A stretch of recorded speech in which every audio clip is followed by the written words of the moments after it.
আরে তোর বাবা, চিংড়ি মাছের মুড়োগুলো কেউ ফেলে দেয়? এরকমভাবে সুন্দর করে ভেজে নিলাম। মাছটা তো খাওয়া হয়ে গেছিলো আগেই।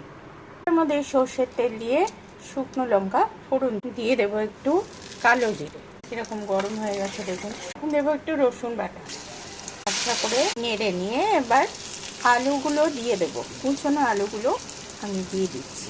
নেড়ে নিতে হবে। আমি লোহার কড়ায় রান্না করছি, আবার কেউ কিছু মনে করবেন না। আলুগুলো ভাজার সময় একটু দিয়ে দিলাম চট করে নুন আর হলুদ।